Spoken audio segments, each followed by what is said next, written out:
वो कौन सी चीज है जिसके इंसान को सबसे ज्यादा जरूरत होती है लेकिन वो सबसे ज्यादा बर्बाद करता है? वो कौन सी चीज है जो इंसान रोक नहीं सकता मगर इस्तेमाल कर सकता है? वो कौन सी चीज है जो एक बार चली जाए तो वापस कभी नहीं आती? आपने सही सोचा, वो है टाइम, वक्त, समय। इंसान के पास अपनी जिंदगी में बहुत सारी रिसोर्सेज होती हैं। उसकी पावर एक रिसोर्स है, उसकी एनर्जी एक रिसोर्स है, उसकी दौलत एक रिसोर्स है, उसकी औलाद एक रिसोर्स है, वगैरह वगैरह। लेकिन इन सारी रिसोर्सेज में सबसे अहम रिसोर्स जो है वो है टाइम। टाइम सबसे ज्यादा कीमती रिसोर्स है इंसान के पास।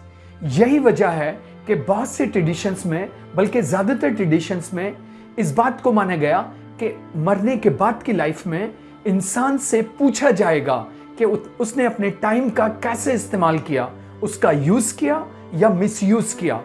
क्योंकि टाइम एक बहुत प्रीशियस रिसोर्स है। What is time? वक्त क्या है?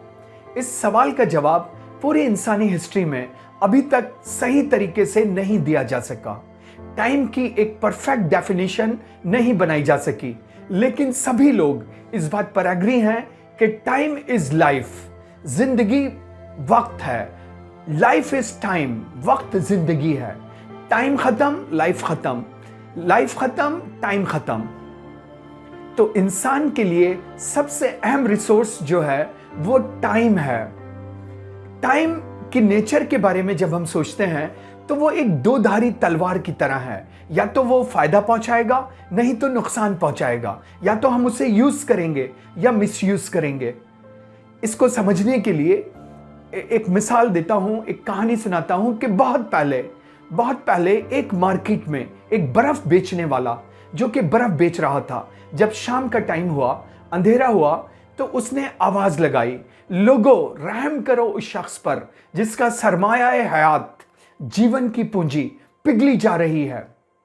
यानी टाइम की जो नेचर है वो बर्फ की तरह है कि जिस तरह अगर आप उसे इस्तेमाल नहीं करेंगे तो वो पिघल कर खत्म हो जाएगी। टाइम इज मेल्टिंग डाउन, वक्त पिघल रहा है। इंसान को जो वक्त दिया गया या इंसान के पास जो वक्त मौजूद है वो इतना ज्यादा नहीं है कि इंसान सारे काम कर सके, लेकिन वो इतना कम भी नहीं है कि इंसान अहम काम ना कर सके। तो टाइम के सिलसिले में विक्टिम मेंटलिटी से बाहर आइए। लोग हमेशा अक्सर कहते हैं कि वक्त नहीं है।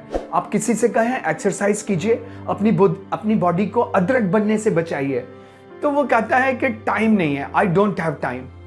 दरअसल जब कोई ये कहता है कि आई डोंट हैव टाइम तो इसका रियल मतलब होता है I don't want to do it, मैं इसे नहीं करना चाहता। It is not my priority, ये मेरी प्रायोरिटी नहीं है। क्योंकि जिस चीज को इंसान तरजीह देता है उसके लिए वक्त निकाल लेता है। याद रखें, वक्त होता नहीं है, वक्त निकलता नहीं है, वक्त निकाला जाता है। अहम कामों के लिए इंसान वक्त निकालता है और ये प्रायोरिटी की बात है कि जिस चीज को आप तरजीह देंगे वहां आप वक्त निकाल लेंगे। टाइम कॉन्शियस होने से इंसान की जिंदगी ज्यादा खूबसूरत होती है, ज्यादा कामयाब होती है।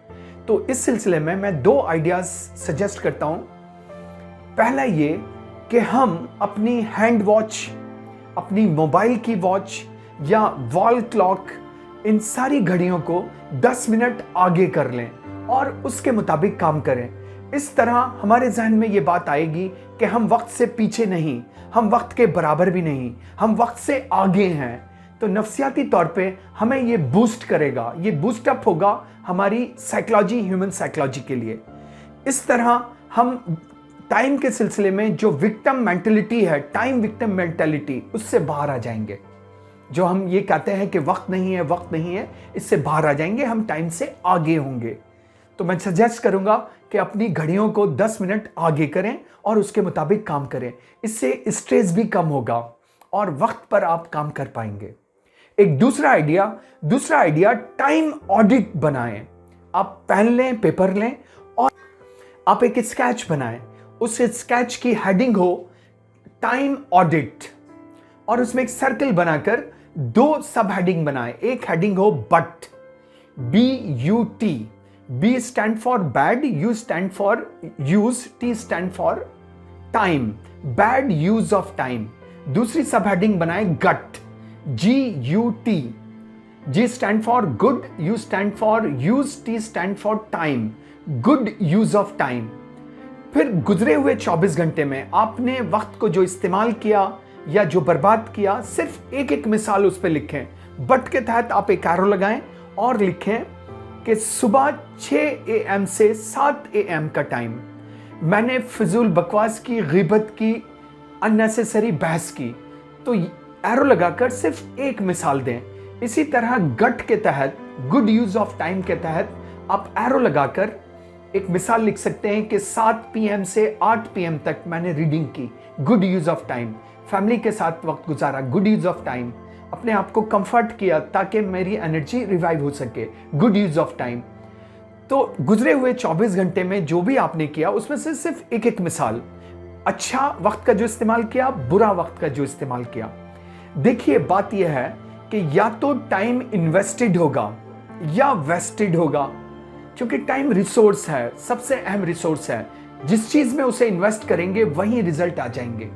इन्वेस्ट नहीं करेंगे तो वो वेस्टेड होगा।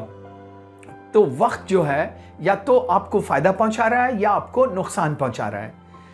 इसीलिए एक जर्मन फिलोसोफर है मार्टिन हेडगर, वो कहते हैं we do not exist inside time, we are time. हम वक्त के अंदर मौजूद नहीं हैं, हम वक्त हैं। या तो आबाद हुए या बर्बाद।